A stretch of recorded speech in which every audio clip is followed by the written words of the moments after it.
Hello folks, this week we have finally had the promised announcement on the new version of the Dinars system, which is coming with some fairly significant changes for the second half of the season. The new Dinars are known as Puzzling Cartel chips and will launch on the week of May the 13th with a brand new quest to defeat 4 bosses from the raid. In the first week, this will award 3 chips, with subsequent weeks awarding a single chip until we reach a maximum of 9. We'll be able to spend these chips on a brand new vendor, which will offer a selection of raid trinkets, weapons and other special items. Each item will cost 3 chips, meaning that we'll be able to purchase a maximum of 3 items. Now this was first announced with a lower cap of 6 chips and without the 3 up front in week 1. But following pushback from the community pointing out that this felt like quite a long wait until we got our first item, Blizzard very quickly released an update making the scheme a bit more generous. So far so good, but there is, however, a very major but with this new system. These items will be available on Hero and Myth track versions, and will only be able to purchase the Hero track version if we have defeated the raid boss that drops that item on any difficulty. And for the Mythic version of the items, we have to defeat the bosses on Mythic difficulty. This of course has major implications, as players who don't normally Mythic raid will not be able to get access to the best versions of these items. This, as you can imagine, is already causing some pushback from the Mythic Plus community.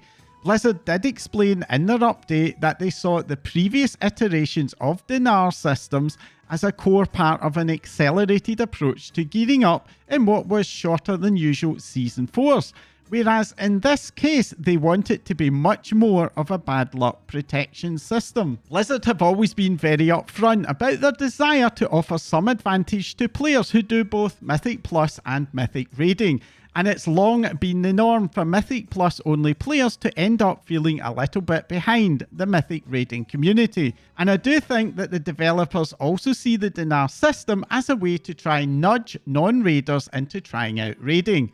In the past, this has been successful in getting some players to dip into those lower difficulties, but I think that it's very unlikely to have much impact on Mythic raiding numbers, except in one way that I will come back to in a moment. As well as a higher mechanical difficulty, the Mythic raid's fixed size and composition requirements creates a fairly massive barrier to entry, and for many players the gap between heroic and Mythic raiding is simply too large for mere gear rewards to overcome. For those Mythic Plus players who compete with the 0.1% title and who now face a larger competitive gap with Mythic Raiders, this will likely feel like the devs have moved the goalposts mid-season, and I suspect that it is likely to lead to an increase in people purchasing Mythic Raid boosts. While I'm sure that Microsoft will not say no to any extra WoW token revenue that this will generate, I genuinely doubt that this is something that the rank and file Blizzard developers really want to encourage in the high-end scene,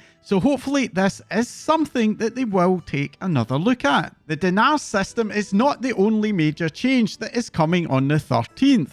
As this week will also see the usual mid-season removal of the crest cap, but this time around it's coming with a few additional benefits. Our stones are going to become warbound for the remainder of the season, finally allowing us to do something with our near perma-cap collections on our mains, along with a doubling of warbound gear drop rates from Mythic Plus. One thing that Blizzard haven't mentioned is the warbound gear chest that can be bought for Valor stones. This has been a nice bonus and I have long appreciated it, so I do hope that that is still on the agenda as well. Another major change is the addition of 2 extra gear upgrade steps to both the Hero and Myth track, meaning that Hero track gear will now scale up to item level 665, with Myth track to a likely 684. I suspect that this is in part a response to the much faster rate of crest acquisition this season. I'm personally sitting in rather a lot of lower level crests currently, and if the cap was removed today, I'd be able to instantly get enough gilded crests for 14 upgrades, and I suspect that for many players we'll end up being able to upgrade more than half our gear those extra 2 steps when the changes launch on the 13th. This does assume that this extension is retroactive, which isn't 100% clear from the announcement, My own personal expectation is that it will very likely be retroactive. Being asked to refarm existing Misttrack gear from the vault would, I think, run counter to the WoW team's mantra of respecting players' time. And if it did turn out to be the case, for me, it would certainly put me off continuing for the rest of the season. Staying with that assumption that it will be retroactive, this would mean that the change should not make gearing feel any more grindy than in a previous season. But at the same time, it will hopefully avoid us very suddenly feeling close to being done progress-wise, and offer a potential boost for those of us who prefer to focus on just one main. Our crafted gear is not being left out with a brand new item, the Augmentation Matrix, which will allow us to recraft an extra 6 item levels onto our crafted gear items. We don't have any information on the cost of this, but my guess is that it will likely require 30 crests or so. For people who are enjoying the new delve system, there's also some very good news, as well as significant increases to Delver's journey progress for people who need to catch up. There's going to be a big increase to the number of crests and valor stones we get from delves. This announcement did not spell out what the increases would be in any detail, and very curiously did mention the increase to crest twice. This latter does make me wonder if we could, as some people predicted before the season launch, see that weekly cap of 3 level 1 delves for delve crests being removed, allowing us to get a lot more than the current limit of 31 gilded crests per week from delves. That could be a major boost for delvers, especially with crafted gear now maxing out at 681. A level of gearing that's been nothing but an impossible dream for solo-oriented players until now. Overall, out with those Mythic Plus players who are chasing that 0.1% title, I do think that these changes are broadly positive, and it does offer benefits for a significant majority of the PvE player base. When the 6 item level increase in gear levels combines with the new Corruption head enchant that will become available the following week, this will likely offer a very significant power spike that could, for example, enable Mythic Plus players to reach 2 to 3 levels higher than they might be used to. Rather useful for people who are looking for that new Keystone Legend mount. Another very small update this week is the appearance of patch 11.17 in one of the PTR slots on the Battle.net launcher. This slot still currently has the patch 11.15 PTR on it, so we're not able yet to check out the new patch, but this does suggest that we can expect an announcement very soon, most likely either next week or perhaps the following week at the Boston leg of WoW's 20th anniversary tour. This new patch is currently a bit of a mystery, with the 2025 roadmap entry largely just consisting of placeholders. The 0.7 patches since Dragonflight have generally had a storyline prologue for the following season's main story, meaning that this will likely be offering us some major clues as to where we'll be heading next. But of course, patch 11.15 is only just out the door, and it's sadly been getting the community attention for all the wrong reasons. The event, set in Hallowfall, offers a brand new 10-step renown track, a daily quest hub, and a Time Rift style open world event. And it was this event that has proven to be most troublesome. For many players, the day one experience was to arrive at the event area to find the event effectively frozen, with the final boss defeated but not awarding any credit. This had the effect of preventing any further events from starting up. This issue did seem to be specific to particular shards, and some players did luck out and find a working version, but as the day went on, more and more shards did become stuck, making that a far less common occurrence. It seems very likely that this issue was a case of the event being a victim of its own success.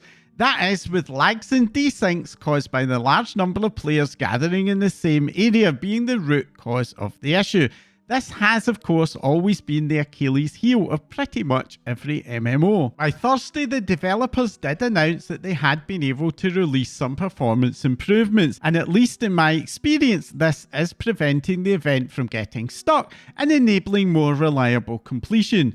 But the event is still being marred by issues such as a disappearing UI, and the event's many objectives being very unreliable in their spawning. One thing that this issue has done is shine an even brighter spotlight in Blizzard's decision to delay the launch of the other main gameplay content in the pack, a decision which had already led to complaints of time gating from the community in the run-up to the release. The decision to limit the launch day release to a single new gameplay feature did place a much heavier weight on this event's shoulders than would otherwise have been the case, and it's fair to say that this was a load that the event has very much been unable to carry. Hindsight is a wonderful thing, of course, but now that we do have it, it certainly does seem that this reliance on a single gameplay feature at launch has very much backfired on the developers. Fortunately, it was not all doom and gloom in patch day though, as players who completed a level 11 Bountiful Delve got a very nice surprise with a quest to complete a Mythic Plus dungeon in any difficulty, offering a bonus of 15 rune crests and 15 gilded crests in addition to the usual Mythic Plus rewards. Bearing in mind that this quest could be done at a +2, that's a pretty decent bonus for players who are not adverse to joining a group and knocking out a dungeon, and is most likely intended as a nudge to encourage such players to stretch beyond just doing delves in the current season. It's not clear at the moment if this is a one-off or a weekly bonus, but I'm personally hoping that we will see it again next week. Now, if you're someone who uses the built-in personal resource display to display buffs on your health bar, you will very likely have noticed that the buff display has gone away. It's unclear if this was an intended change with the introduction of the new cooldown manager or just a bug, but the good news is that this removal is only temporary, as following feedback the dev team have announced that they are working on restoring it. In the meantime, I would recommend giving the cooldown manager, which can be enabled in the in-game options, a try, as it does provide a lot of the same information on screen, allowing you to easily track your buffs and cooldowns. One major change that was not announced in advance has come to the liberation of Undermine's Hall of Fame. The Hall of Fame is awarded to at least the first 200 guilds to defeat the final boss of each season's raid. Late last week it emerged that a Mythic guild had purchased a Mythic raid lockout to the final boss in the raid, allowing them to try to skip the second last boss, Mugsy, who in Mythic Raid is widely regarded as being much harder than Gallywiggs, and an uptick in the number of guilds entering the Hall of Fame suggested that they may not have been the only ones doing this. It has always been possible for individual players to enter the Hall of Fame without doing a full clear, as being benched for a few bosses is a normal part and parcel of the high-end Mythic raiding scene, and I've certainly no problem with the idea of those players' sacrifices for their teams being acknowledged in this way. But for an entire guild to get the title without a full clear, that kinda felt a bit icky. And I'm sure for any of the guilds who did wanted to do a full clear, but who now get knocked out of the top 200, it would have felt super unfair. It seems that Blizzard also agreed with this sentiment, as over the weekend it emerged that the Hall of Fame was not being granted to any guilds who were defeating Gallywig. Blizzard have subsequently announced that they have changed the Hall of Fame to require guilds to have defeated the last 3 bosses in order to earn a place. This has had the side effect that any guild who did buy a lockout has wasted rather a lot of gold, and they will now have to do a full re-clear. Something that I suspect Blizzard will see as a bit of a just reward for trying to game the system. But at least it does mean that the integrity of the Hall of Fame is being maintained. Looking a little further ahead, and the WoW devs have also posted their next player housing update, which this time around takes a look at how we'll be able to acquire decorations for our houses. It's probably no surprise to hear that the developers plan to embed player housing rewards into pretty much all types of content. There will be sets of basic items available from vendors, most likely to help us get started quickly, but most items will be content drops, which can come from achievements, quests, dungeons, raids, and even professions. And on the subject of professions, they have revealed that they do not have any plans to add any new dedicated housing professions, but that the existing professions will all be able to get in the act. What was more surprising perhaps is that the developers also plan to embed housing rewards into older content as well. They shared an example of an Augustian crate from Seat of the Triumvirate, and professions will all have items to craft using their older profession skills and reagents. One thing that was very interesting to me is that they do plan to make at least some of those older rewards available retroactively. For example, rewards from achievements and reputations that we've already completed should be available to us in day one. The nice thing about that is that existing players can likely expect to have quite a decent set of decorations to start filling out our homes. One area that they are still working through is old dungeon and raid drops, as they want to avoid asking someone who has, for example, farmed Invincible for years before getting it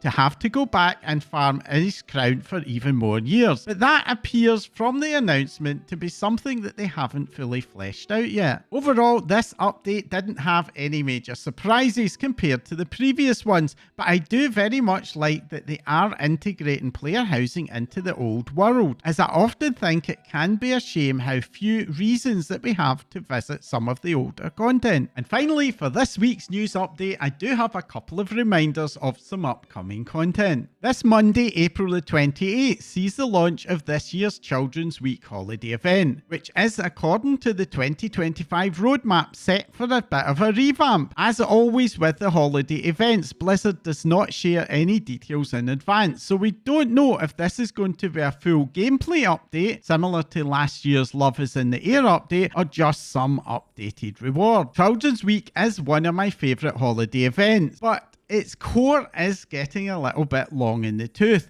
having last had an addition in Battle for Azeroth, so I am looking forward to seeing what's on offer, and I do recommend dropping by if you enjoy world content. Also on Monday is Volunteer Guard Day, a one-day micro-holiday where saluting a guard in a major city will grant you their uniform for the day, but it does come with the hazard of being randomly attacked by invaders when in a city, something which also grants some cool temporary titles. And finally, starting with this week's reset, the weekly PvP brawl is going to be Comp Stomp. This allows you to do the Arathi Basin battleground against AI NPC enemies.